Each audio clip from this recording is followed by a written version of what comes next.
Hey, welcome to this sketchbook tour.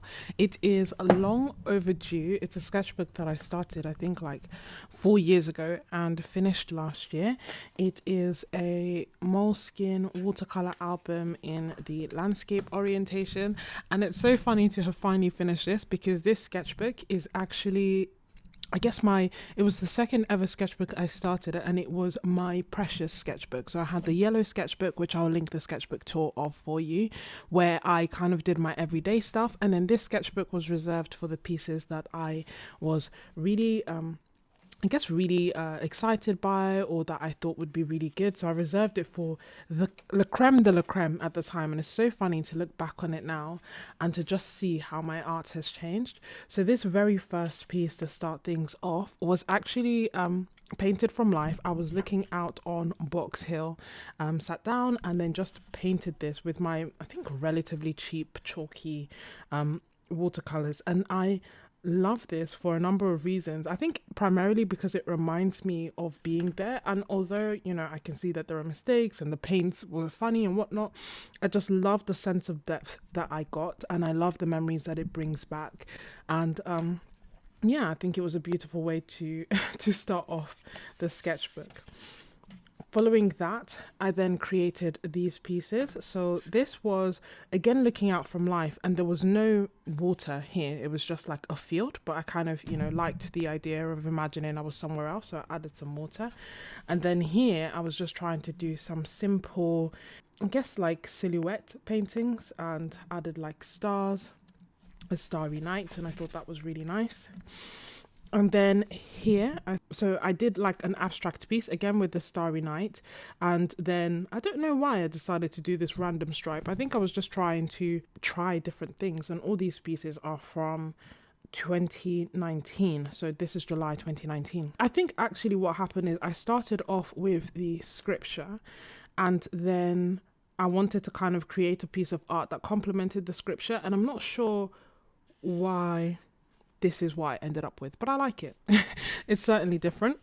Then here, keeping in the themes of silhouettes, I have just a cat on a tree. Very nice, very simple, and I think very different to what I do now, but I don't know, I really liked it at the time, and I kind of feel like if you're starting off with watercolors, it can be quite a common thing to do. Then we have this piece, and it's funny because this again was from life. And this was essentially seeing a sunset in the south of England, and it was just absolutely stunning. It didn't look anything like this. The colors were completely different, and I couldn't get what I could see onto paper. I couldn't get it onto the camera. Like, I tried taking pictures of it, and the colors just weren't quite the same. The painting was closer than the picture, in my opinion, in terms of the colors that I was seeing, but it was just so beautiful, and it just reinvigorated, is that the word? Yeah, it reignited my love for creating art, because I was like, wow, I am seeing all these beautiful things and I just can't convey them on the camera. The camera can't pick up all these lights, can't pick up all these colors. And I just want to be able to paint to depict that. Like, it was just absolutely stunning. I'd love to go back. And that was, I think, West Wittering. And then this here was again somewhere in Surrey, and again painted from life. And it was just a dead tree in the middle of a field. It was a whole like hiking trail and walking trail and whatever, but the thing that caught my attention was the dead tree that was just standing there. So I just did like a small painting of it. Again, it brings back memories, and I just love the hills that I did in the background. It's so interesting to look back on, because you'll see that my art completely changed and completely continues to change. So I drew a bird, which is quite unusual for me. I don't tend to paint animals that often. And actually, so that same, that same kind of place that I tried to replicate here, again, I tried to replicate here with more of the colors. And you can see again that there were just so many beautiful purples, blues, reds, like everything, every color was there. It was like I was looking at a giant rainbow, and it was just absolutely stunning. The sky represents it a bit better. It was replicated in the sea, but I couldn't quite figure out how to do that at the time, so I just tried to get the sun in there. But again, the sky, I love in this, the memories it brings back, just all the beautiful colors, and they were changing so quickly. Just a few minutes and everything was like completely changed. Then here again, some more watercolor pieces, and here, like throughout all these pieces, I was using my less than ideal watercolors. I think they're called like Major Brush or something. They were just very chalky, very dull colors, but it was the best I had at the time, and thus I just kept creating. Then here we have another piece. This was actually, I think, done with acrylics. I was just trying to, I guess I was still just really excited by the beautiful sunsets that I had seen, and I was just trying to learn how I can better depict the sunsets that have such an array of different colors. And I didn't quite get it here. It ends up looking quite abstract, because it's like, how can it go straight from yellow to blue? But what I was seeing was like, deep reds, blues, pinks, purples, reds, like all together. And to try and do that in a painting without actually ending up creating brown or mud or gray is quite difficult. So I like it. And then one of the things that I used to love doing in my sketchbooks, that I think I will start doing again, was that when I think it's probably around now, we'll see, because my dates then get a bit sketchy, but basically I think around now it starts heading towards 2020 times. And one of the things that I did when it came to my art was I told myself I couldn't be negative, right? Or to just highlight the positives, right? There's always some sort of positive. And I think when I was creating art, that was my main outlet. And part of the therapy of it was that I had to focus on the good and I had to focus on the positives. And what I would do is leave myself post-it notes of like positive encouragement. So this one, for example, one day or day one, just to encourage me to actually start something. At the beginning here, like I used to write, hello beautiful, and I used to do all these different post-it notes. I would then end up posting pictures of it on my Instagram, and then also hope that not only the art but also the positive reminder would encourage someone, given everything that we were going through. So if you see these post-it notes, that's why. And I think that is something I want to bring back, because I think it's just nice to have a positive reminder every so often, and it just helps me focus on something good. So this is why this post-it notes left, right and center. So then we have this piece here, again created with the same major brushes, watercolors, so it's still quite chalk. Like even now, 4 years later, you can see that the color comes off on my hand. And then this was a mixture of, I think this was actually gouache. So I tried using the Himimiya gouache to create a rose. And it was okay. Like I didn't really like it, but I appreciated the effort. And then here, this is with gouache, and you can see my fascination with just trying to recreate the beautiful colors that we see in sunsets at seascapes. And I really quite like this, to be honest. And the reminders there were just make progress and prosperity, hope, and a future. And this is from a scripture that basically says, I know my plans for you. Then I created these two pieces, both of them with gouache, both of them with landscapes, and both of them just trying to represent the sea. So here I was focusing on clouds and kind of depicting moonlight. Here I was thinking of the sunset, and I like both. Then here, this is August 2020. This took me 80 minutes. I guess at this point I thought, it might be helpful to put some random notes. So I think around now as well, I was doing my 100-day challenge. Like this is where it started, where I was painting or drawing every day for 100 days. And I actually managed to complete the challenge. And it was a lot of fun. And also it just meant that I had dedicated time to creating art, and again, as I said, complementing it with like being positive or focusing on the positives or looking at the nice thing that I created. Both of them are gouache florals. And then here I loved this piece. I found that because at this time I think this is basically when I started falling in love with creating florals in 2020 and during the 100-day challenge.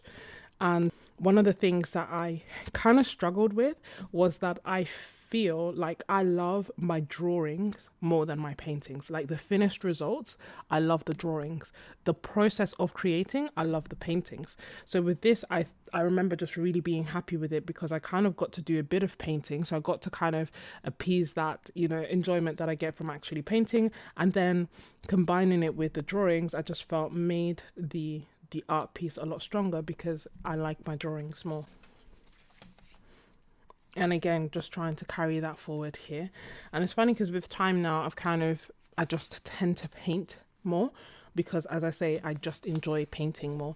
But I do feel like my drawings are really nice. I can't even lie. And to me, even when I look back at this, I feel like this is overworked, and I put a lot of details and sometimes in places that don't necessarily make the most sense. But still, when I look at this piece, I'm just like, wow. But you know, it took so much patience to create. I love the leaves that I created here, and like how they have a darker outline. I love the detail of the leaves. I love the detail of this flower.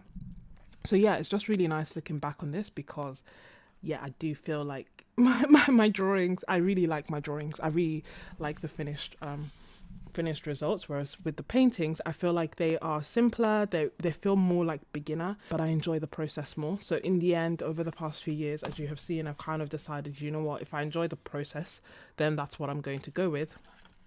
And that's why I tend to paint more than I draw, even though I like the finished results of my drawings more than my paintings. And then, yeah, just playing around with different floral compositions. So both floral wreaths, these were created in September of 2020. And just to say, the sketchbook started in June of 2019. So I was going through this super slowly, because it was not my main sketchbook, it was my special sketchbook. And here I wrote prosperity, just a positive reminder, and then another positive reminder that I feel like we could all benefit from remembering, and that is that comparison is the thief of joy. And I think, you know, I was creating art every day, but I was also posting it on Instagram, and it was just trying to remember taking the good parts of Instagram and leaving the bad. And also, as I say, I would put this reminder for others to just remember that we shouldn't be comparing ourselves. And then this is when I start doing loose watercolor florals. So it's September of 2020, and I start falling in love with the process. Like, I love these. And also, I don't know if you can tell, but this is now the Cotman watercolors that I am using, as opposed to the chalky atrocity that I was using before. And I just really love how gentle this piece is. And I feel like, I don't know, I just immediately fell in love with this kind of art form and creating loose florals.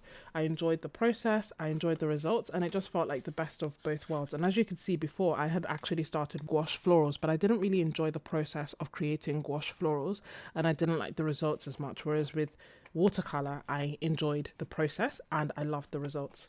So here the reminder was love your neighbor as yourself, and again, just focusing on other people rather than myself. I love these paintings. I just love how delicate they are. I love this pink, and I feel like I don't have a pink like this, or I don't tend to, or maybe do I feel like the pinks that I use now are a lot more vibrant, and I would like to try using some more delicate pinks again.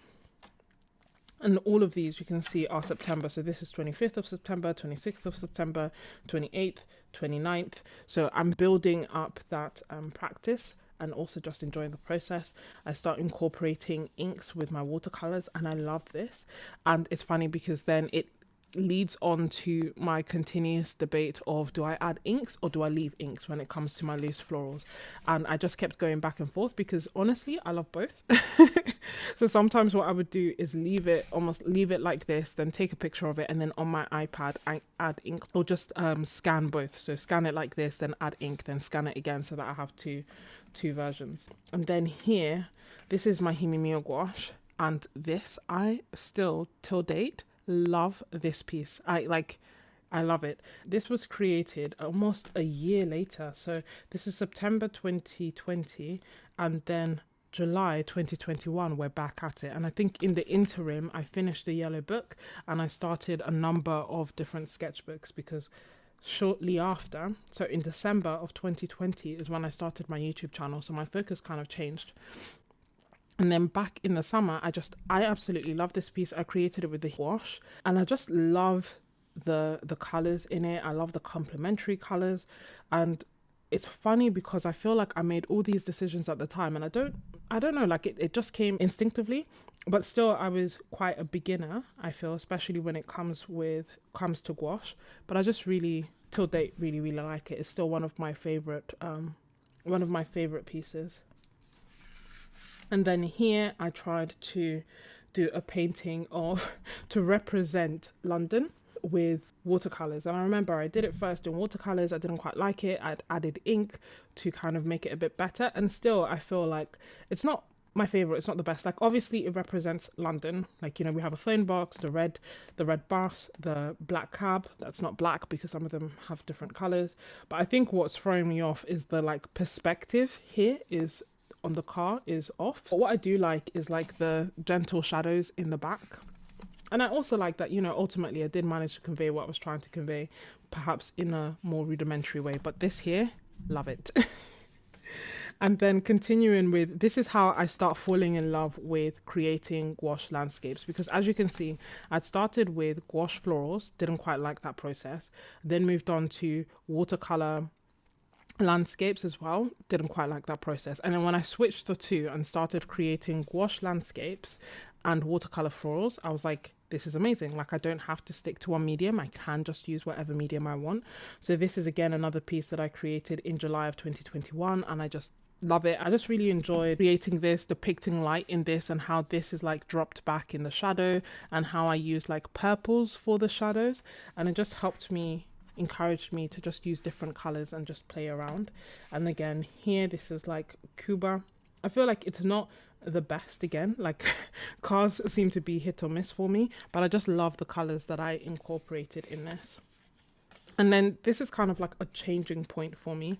So again, here I still have the reminder that you are amazing, but here it's bittersweet. So basically I went to the seaside with a dear friend of mine, completely random impromptu trip, and while there I created this piece. So I love this piece because it brings back the memories of an amazing day of going to the seaside, going to like the game arcade, buying fish and chips, just relaxing, creating art on the beach. Like, it was such a great day, and I just love the spontaneity of it, the fact that it was completely random. I just woke up one day, wanted to go to the beach. There were thunderstorms that day. The next day, early in the morning, we went out and had just an amazing day. So I love the memories that it brings. But as for the painting itself, I just didn't like it. And no matter how hard I tried to improve it, it just wasn't working. I cut off half the tower because I'd got the size wrong. You know, the sea's okay and the sand's okay, but I think that this here just commands way too much attention. If it was like that, maybe it'd be better. But yeah, I feel like this commands way too much attention and I didn't like it.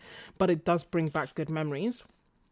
And then while I was creating this, I was like so unhappy with it that I was then like, okay, let me just create something that is my comfort, my go-to. So then I did this painting and I just really did not like it. And it's so weird because I don't tend to dislike a lot of my pieces, and I'm not saying that I hate it or anything, but it was just funny because I was like, okay, this isn't working, let me just create my bread and butter. And then when I tried to create my bread and butter, it just again wasn't quite working. But the reason that I say that this is a pivotal point is that up until this point, I was reserving this sketchbook as something that could only have the utmost of special pieces. So I was very precious about this sketchbook. My yellow one was £3. This one was, I think, £18. The price fluctuates wildly, but basically it was a lot more expensive than my £3 sketchbook. So it had been all reserved for completely special pieces. And after this, I was like, you know what? I'm just going to do whatever. Like, I just, like, the sketchbook is ruined. Life has not ended. Let me just do whatever I want. And then from here, I just felt a lot freer to just do paintings and do drawings, whatever comes to mind. Still, I have the style of almost creating like finished pieces. That's just what I like to do in sketchbooks, but I just felt freer, even if the artwork doesn't necessarily represent that. So then we kind of skip forward from, no, I didn't write the date, but I think this was July, August to January of 2022. It's from 2019 all the way to 2022. So you can see that this I did in 3 years, and then once I started getting less precious, more than half of it I have done in a few months. And this is a painting that I did, and I have the video of it on my goals video. I will leave that linked for you. But essentially, I did this painting as I was reflecting and thinking about the goals that I wanted to carry forward for 2022. And I recorded the process, made a video, and one of my goals was to create 50 landscapes. And at this point, I'd kind of realized that actually I really enjoy painting landscapes in gouache, so it's fine to use different mediums for different things. One of my goals was to do 50 landscape paintings. I don't actually know if I reached that, but that's why they are numbered. One of the things that I did start that's going even better than I could have imagined is a Ko-fi, and this is my equivalent of Patreon, where people can join and take part in monthly art challenges, get access to exclusive videos and other exclusive content, chat with me directly, and so much more. So if you're interested, then be sure to check the link down below in the description. So this was landscape 1 of the year, this was landscape 2 of the year, and I just, as I say, started using it for different things. This is again another video that I've created where I painted the same reference first in I think 10 minutes, then 1 minute, 5 minutes and 1 hour, and I just found it so interesting to look back on, because I don't think that the one that took me 1 hour was necessarily the best, and my favorite is always caught between the 10 minutes and the 5 minutes, and it's just so interesting to see how much you can do in such a short period of time, because I would quite often tell myself I don't have time to paint or I don't have time to create, whereas actually if I can create something like this in 10 minutes I do have time.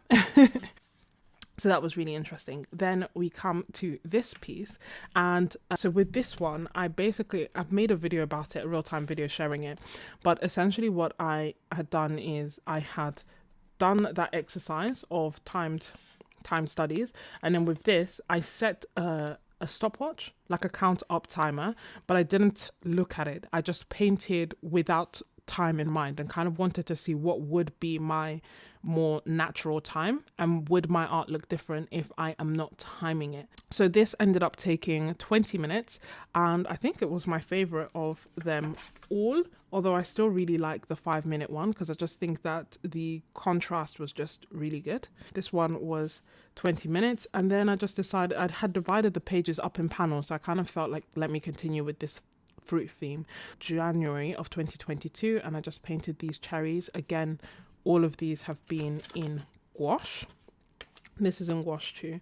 This I actually did almost over a year later actually, and that is, I had forgotten about these pages. I came back, saw the page was plain, didn't know what to create, so I thought that I would recreate this page here on this page here. I thought it would be, I don't know, cute and funny, so but trying to recreate it in a different way. So I actually created them with mixed media, with watercolors, with Neocolor 2s and with pencils, and just really played around with them. And also I think this was around the time that I was doing the fruits challenge with my Ko-fi members, so it just felt really nice, and I love this piece. Like this one right here is something that I want to try and play around with again. We flip back to January 2022, so it's almost like I did this and then this. I love this painting. I just really love this painting, and I think here is when I was like, I actually, you know, I should just continue with gouache landscapes. I really do love them. So this is like the 3rd one of the year, the 4th one of the year, the 5th one, 6th one, and so on and so forth. And at this point I was really enjoying my gouache landscapes, and the key reason that I have to attribute that is like this palette. I love my gouache palette. I love it because it was just so easy to have this out and ready. I felt really inspired to continue to paint, and so I just continued.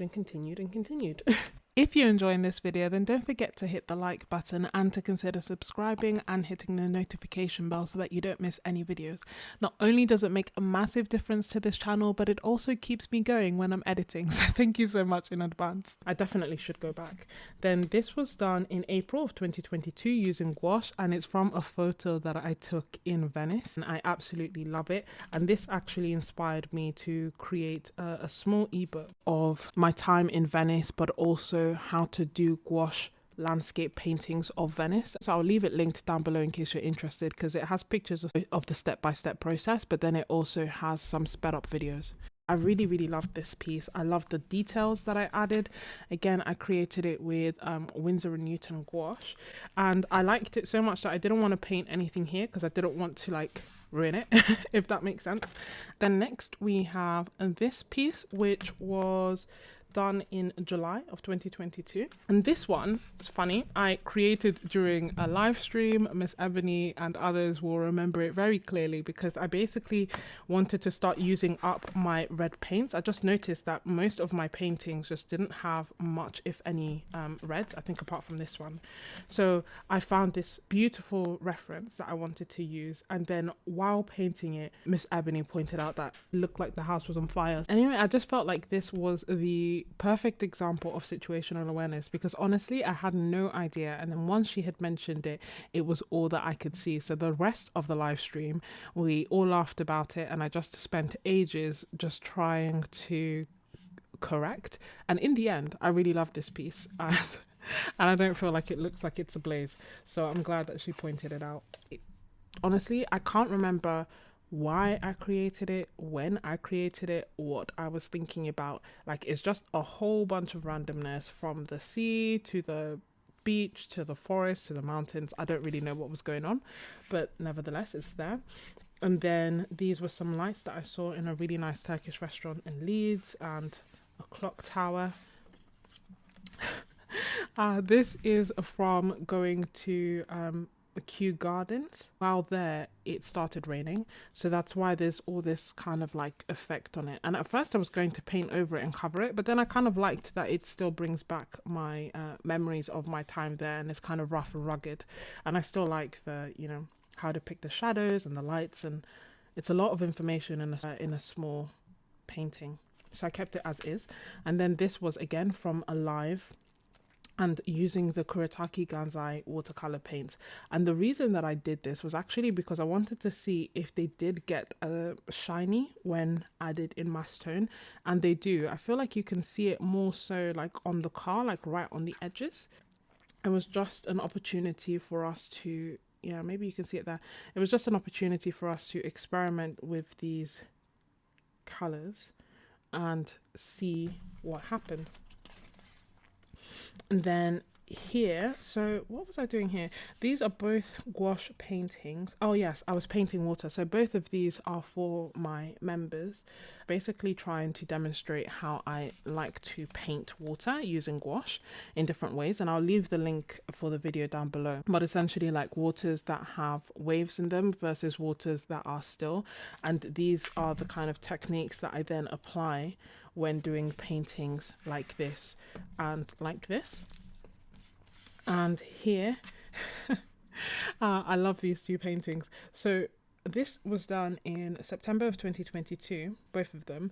And around this time, I kind of felt a bit angsty. Like, you know, every time that I wanted to paint, I would have to start recording, and I didn't want to do that all the time. So for these two pieces, I actually just sat on the couch and painted them without recording the piece. And Sod's Law, they end up being some of my favorite pieces. And the reason I say Sod's Law is that I would love to have a video to look back on to see how I created this, but I don't have it. But it's fine because I have them and I love the way that they look. And here, oh yeah, so let's see, what did I write here? This was for an art challenge again that I did with my members. The aim of it was to create paintings based on powerful words from Black women throughout history. And for example, with this one, I say it's watercolor painting with the focus being on light, and I love it. I love the warmth of that I managed to get through, and even though there's shadows, there's very clearly light predominating. So here it says, "Let nothing dim the light that shines from within" by Maya Angelou. So basically this was the quote that I was focusing on. The main focus was light, and thus that was the prompt for this challenge. And I created this using the Rosa Gallery watercolors in October of 2022, so for Black History Month. Then this one, I said watercolor painting focusing on the sea, and the quote for this one was, "Just like the moons and like the suns, with the certainty of the tides, just like the hopes springing high, still I'll rise," again by Maya Angelou. I really love how like deep and misty here is. Like, I love the depth there as well as the sea. And it's interesting because when I look at this painting of the sea, I would assume that I created it with gouache, but actually it was created with watercolor and with Rosa Gallery. Then here I was just doing random practice, trying to get better at painting clouds in different ways. So here I used Romish Moore watercolors, and then here I used Winsor & Newton gouache. I like the clouds that I created with gouache a lot more. I just feel like I like having control when I'm creating landscapes, whereas with watercolor it kind of just does its own thing, and you have to kind of be ready to let it do its own thing. So yeah, I still love these two paintings. These were okay, they were just practice, and I think at this point I was experimental, but also just wanted to end this sketchbook. It's interesting because the pen has started to fade. I wonder why. Like all of here is very, very faint, so I'll have to go and write over it. So this was basically an experiment that I was doing, where you hear a lot of the time being told that if you mix watercolor with gouache, then you can basically recreate your gouache in different colors. So I wanted to see if that was true. So I used titanium white for this painting, zinc white for this painting, mixed it with watercolor and tried to recreate these two paintings. And it was an interesting experiment, and essentially the conclusion was that yes, you can do it, but it's definitely not, for me, as enjoyable as just using gouache. So for this, because I was using titanium white, which is quite a strong, overpowering white, it meant that I had to use a lot of watercolor pigment in order to get a color that basically wasn't pastel, and to have it be in gouache form. And because I was using a lot of watercolor, there was then a lot of water. The water control was a bit harder, so it wasn't like a pleasant experience. With the zinc white, it's more successful. Like you can see that the colors can get darker, and that you can kind of get a bit more opacity, because zinc whites are tintin whites, they're like mixing whites, but still it's just easier to just use gouache. But if you're going to do this, then you could do it with a mixing white or zinc white, and then adding watercolor. Then this piece is actually a video for my members, which I released recently, and I'll leave it linked down below. But this was creating a piece with my eyes closed. So I recorded the process of doing so because it was just so interesting. I had no idea what this would look like in the end, and I just love the results. And I also love the freedom that I had when I was creating this, because the reason that I was doing this is I got into this headspace where I was overly focused on the results of what I was creating, and I wanted to eliminate that. And the best way that I could eliminate that was by closing my eyes, because with my eyes closed, I can't have high expectations of what it will look like. My eyes are literally closed, but I can still feel somewhat creative. And I share that process as well as my thoughts behind it in that video that I'll leave linked down below. But yeah, I really, really like it. And it's funny because I thought that this would be red and pinks, and when I opened my eyes it was blues and golds. This piece was created in 10 minutes. So it's a time study using watercolor of a reference from Map Crunch. So it just picks up random Google Maps pages. I really enjoyed time studies because it always surprises me when I'm focusing how much I can actually create in a short period of time. So it's primarily watercolors, but then I also go over it with some hints of Neocolor too, so just add a bit of texture.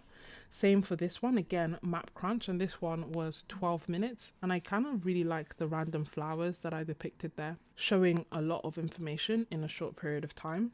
And it's a good skill to practice, I think, especially if you want to try creating art while outside, like urban sketching or on holiday.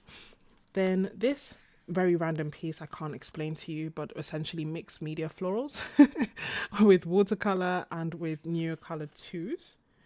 And then this piece, I think again I was just trying to create things in a bit of a different way. So I taped down masking tape and then created this painting. Also went over it with different medias, with gold, with like a black, I don't know how to describe it. It's like a privacy marker that you can put to obscure your addresses and things. But I'd really liked using it to add different details, because the letters are very random, and I just like the effect of having some delicate florals with some structured white lines, and then also like this rugged, almost like graffiti-esque nature to it. This is a Map Crunch painting done in 10 minutes. There's tiny little sheep that you can barely see. I was experimenting with Archer and Olive watercolors and just layering them here. And I was trying to create a piece using these colors, and I don't normally plan out my watercolors. I just go in and I paint. Same with my gouache and with any of my pieces. But I had watched a Domestika course where she was talking about the importance of thumbnailing, as many artists do. So I just wanted to try thumbnailing and seeing how that would go. So I was just drawing different compositions that I could try, and it was interesting. I think in the end I didn't end up sticking with these, but it is interesting and it might be something that I repeat next time. And then these colors here are Roman Schmall, and they are what I used to create this piece here. So it was a limited palette, limited time, limited palette. And then some more Map Crunch studies, and I really like this. I like both of them because they were, again, super quick, but I don't know, I like the simplicity of them. Like, I like the vastness of this one and the colors that are in it. I just like how delicate and simple they are. And then this is actually the very last piece. So this sketchbook ended in May of 2023 and started in June of 2019. So it spanned almost 4 years. I just wanted to share a few observations that I'd made about the sketchbooks. I'd actually just made a note about it in the back. So this is a Moleskine watercolor album that they call the large size, but it's actually A5 or half letter size. In terms of the pros, I like the aesthetics of the sketchbook. So I like the faux leather cover, I like the hardback, the envelope on the back, the band, just the general finish of the sketchbook is very nice. And also, if I'm giving credit where credit is due, for the most part, when I was using this sketchbook, the paper was good. It handled watercolors well, it handled gouache well, pen well. It has a really nice cold press texture that I tend to like, where it's not too distracting, but it's not hot press.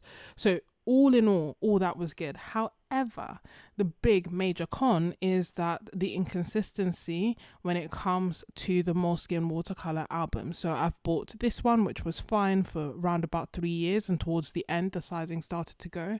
And then I've bought others where off the bat the sizing was just completely off and the watercolor behaved very bizarrely, couldn't take any watercolor at all. And sizing is the treatment that is done to the paper, which allows the watercolor paper to actually be able to take on the watercolors and the paints. And if it goes off, which it can do over time, then it means that when you paint, you get odd effects, or the paint just soaks straight through and you just get other things that you essentially do not want. And this started happening towards the end of this sketchbook, but as I say, it was around the 3-year mark. But in one sketchbook that I got from Moleskine, it happened straight off the bat. And given that they usually are anything between £12 and £20, thus lies the love-hate relationship, where if it's £12 and I get a really good sketchbook, then it's great, but if it's £20 and the sizing's off, then I've wasted my money.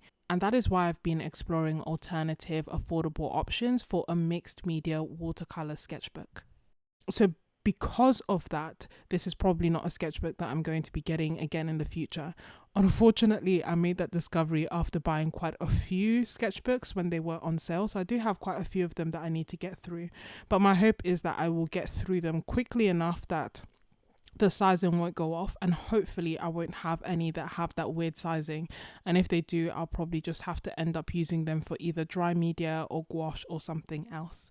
If you enjoy like talking about sketchbooks, reviewing sketchbooks, looking at sketchbooks, all things to do with sketchbooks, then you will love this video where I essentially go through all the sketchbooks that I have at the moment and highlight the pros and the cons, comparing the different papers. And I'm hoping that it will be not only a nice chill video to watch, but a helpful resource to help you in your endeavors when trying to find out what sketchbooks to add to your collection. If you are still watching, then you are a real MVP, and I really, really, really appreciate you. Let me know that you're still watching by telling me if you've ever finished a sketchbook, and if so, how many, just out of curiosity. Or do you not like working on sketchbooks at all? If you've enjoyed this video, then you will definitely love this series of next ones where I share some more of my sketchbooks. Thank you so much for watching, and I'll see you next week. Bye.